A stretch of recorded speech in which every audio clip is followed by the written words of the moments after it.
Hello, Richard from budgetguitarist.com. NGD, New Guitar Day. I'm holding it upside down for you.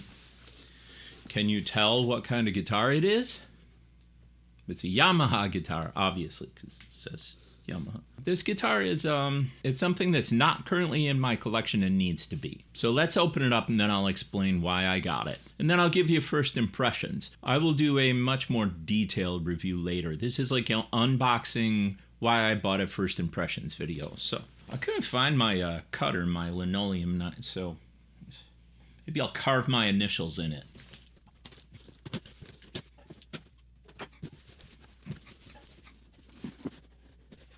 That's interesting.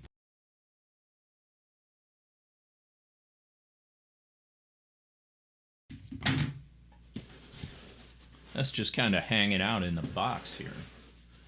See, we also have this. This is a owner's manual. I wonder if there's a hex key in here. There might not be. Let's find out. I do hope this owner's manual is written in 20 different languages. I'm sure it is, actually. You know what? Before I tear that thing open, let's make sure it doesn't have like a big dent or hole in it or something. So inside the box, there was nothing but this and the guitar. Let's have a look at what I purchased here. Yeah, you know what? You already know what I purchased because it's probably the video title.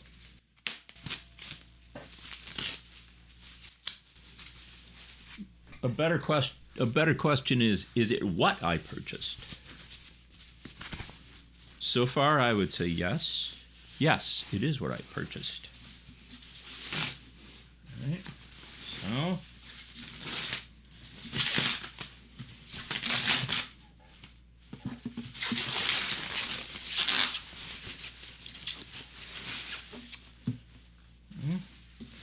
Looks pretty good. I like the fact that they've got the strings protected. Now, why do they do this? Why do they wrap cardboard or plastic around it? Because every time the box gets smacked, this way the strings don't smack the frets. So it's actually a really good idea. Look at that. On first inspection, it looks very nice. I don't see any issues. Yeah, it's all good. Let's give it a play. Obviously, the strings are down-tuned. So, anyway.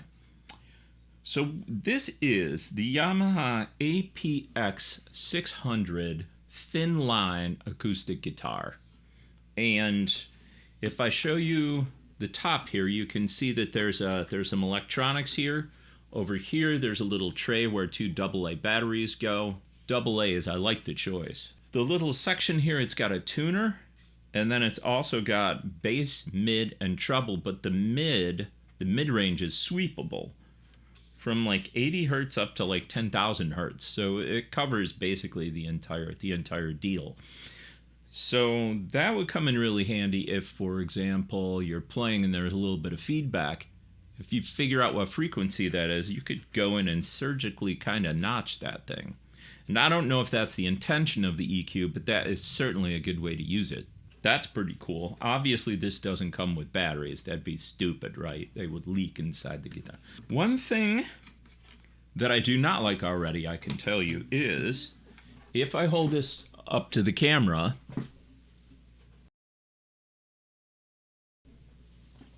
you can see that the wires inside are not tidy. They're just kind of hanging out in there. And I think what I'm going to do is when I change the strings on this guy, I think I'm going to go in and maybe snug those wires up a little bit. You know, if nothing else, I might put a little Velcro and cable them all together. I'm surprised they didn't do that because everything else appears to be really good. It's got the EQ with the battery, the quarter-inch cable where your guitar cable goes, that goes in the end here. It looks really, really nice.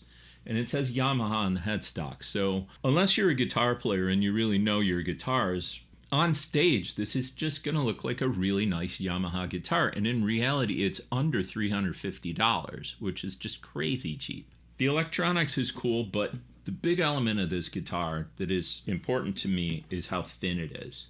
You might not really be able to tell because I don't have anything else for reference, but this thing is probably an inch, at least an inch thinner than like my Larrivee over on the wall over there. As a matter of fact, let me get it.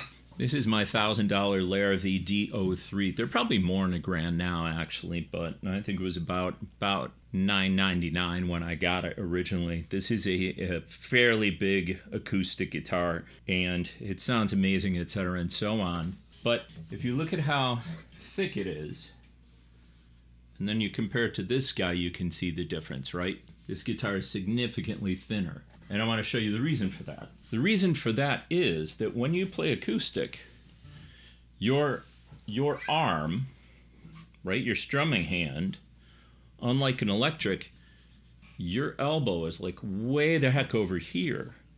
And then your arm is kind of curled around here. Now, the reason this is a problem for me is because I partially tore my rotator cuff. I did it a long time ago, and then I re-aggravated the injury several months ago. I don't really have great range of motion in this shoulder, and it is pretty painful for me to play acoustic guitar. I really, really wanted to, when I'm doing gigs, I wanted to be able to have an acoustic, but this thing it's just too big and it's too thick. And it's also prone to feedback because it's so hollow inside. There's so much area in there. And I could put one of those plastic, lids, so to speak. Lids, almost like a Tupperware lid that you put on your acoustic. But it's like, it's a nice guitar. I don't really want to get dinged up. It's hard for me to play it because my shoulder is messed up. I needed something less expensive. I needed something that was skinnier, preferably something with slightly lower action. And that is exactly what this guy here is. All right, so let me put the Larrivee back. So a lot easier for me to get my arm around this thing. I mean, it's a little thicker than an electric, but still, it is so much more comfortable. The action on this guy, the action is going to be, well, especially by the time I get done like setting it up, the action is going to be lower than on my other acoustic guitar. My other guitar is a 25.5-inch scale, which is the same scale as a Strat. This is a 25-inch scale, which is the same as a PRS, like this guy right over here. So that's cool. And then the neck profile, this neck is it's skinnier. It's kind of a skinny neck. It's almost an electric neck. As a matter of fact, I think I have some necks that are a little thicker than this. And then there's another nice touch in this instrument, and that is the matte finish on the back of the neck. So you can kind of tell in this camera angle here, you see how shiny this is because it's got a layer of, gloss on it. But then this is really, it's like a smooth satin, right? So pretty cool. Feels really good. Obviously, I played this a lot in the store before I decided to buy it. So what's the downside? I mean, low action, it looks great, it's inexpensive, it's easier to play, you got the electronic, all that stuff. What's the downside? Well, the downside is, as an acoustic guitar, it's not very loud. So if you wanted to go to an acoustic jam and you were sitting around and all your pals had like some big body jumbo acoustic, and you're playing this little thing, this is not going to project the same amount of volume. You're not really going to be heard. This is sort of an edge case guitar. It's really for people who want to go out and do gigs, and they're used to playing electric guitars and not acoustic guitars, and they don't have a lot of money.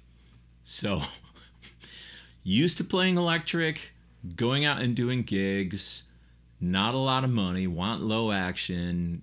That is describing me perfectly. So, yeah. A couple of more notes on this. So, at this price range, I would not expect rolled fret edges, and indeed I don't have them. There's a binding here, as you can see, but the frets sit on top of the binding. Now, the fret edges themselves, I can barely feel them. Like, I don't know if I'm going to actually have to do any fret end work. I might do a little bit. Yeah, right there. So on an inexpensive guitar, I mean, heck, on any guitar these days, you might discover that the fret ends are just a teeny tiny bit pokey. So I'll probably be hitting these frets up with my fret file. These are very skinny frets also, and I can almost guarantee you these are not glued in. If I ever go to refret this guitar, it should be relatively straightforward. But the binding itself, it doesn't come to a sharp edge, but it's not exactly rounded. So I might actually take a little bit of sandpaper and kind of take a little bit of edge off the binding. I'll probably do that. The nut is basically plastic. It's a halfway decent plastic. It's some kind of funky composite material, but it is still plastic. As I look down the guitar at the string spacing, the spacing looks, I would say, pretty good. It's not perfect, and by spacing, what do I mean is how close to this is the high E to the edge of the neck and the low E to the edge of the neck. And since this guy's going to move around more, it probably needs a little more room. So the spacing looks really good. The bridge is probably some kind of a similar super hard plastic to this thing. One of the decisions I'll have to make is whether I want to replace the nut and this assembly here, or whether I might just want to take a little bit of height off of this. I think on a $300 guitar, I think I'll probably just leave it alone and just see what I think. There's also a distinct lack of truss roddage here. There's no, unlike an electric, there's no truss rod spot up here to adjust. But there is a truss rod in here, and it's accessed right inside of here. So at this point, I'll open this up, and I'm kind of hoping that there's going to be a truss rod wrench in here. On the other hand, if there isn't, I have a kabillion of them, so I'm sure that will not be an issue. And the answer is no. There is no truss rod that comes with this guitar, or at least the one that I got. So that's disappointing, Yamaha. You don't include like a truss rod? What's up with that? So here's the owner's manual, and it basically explains to you what a 3-van equalizer is in a sweepable mid-range. I already know that. Shows you how to put the batteries in. I already know that. It probably says don't leave the guitar out in the rain. Don't leave it out in a snowstorm. Don't leave it in your hot car. List of places you can go if there's an issue, etc. and so on. Yeah, so there is a... Look! I found it. I take it back, Yamaha. Thank you so much. It's kind of weird that it would be taped to this. Like, why wouldn't you stick it in the thing there? But, you know, whatever. I'm just happy to have it. And actually, if you look at this thing, I'm glad that they did give me one because it's got a lot of room to, like, get down in there now. Oh, yeah. Yep, I can feel it catching. I can't really show you on camera, but it is, yes, that is the right size truss rod. So that's a bonus. Okay, I guess I could tune it up, but I mean, you're not really going to hear anything through like this little mic here, so I don't know.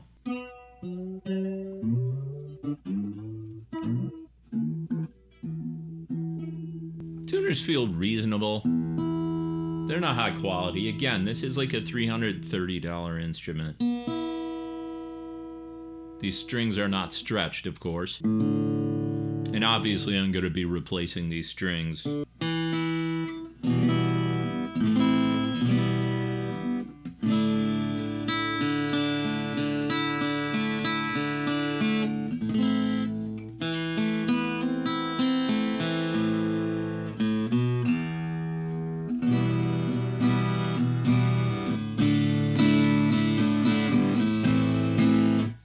So, yeah. How do the frets feel? Scratchy. Which you would expect at this price point. So, the next video that I make with this guitar, I'm going to take the strings off. I'm probably going to sand this saddle down a bit.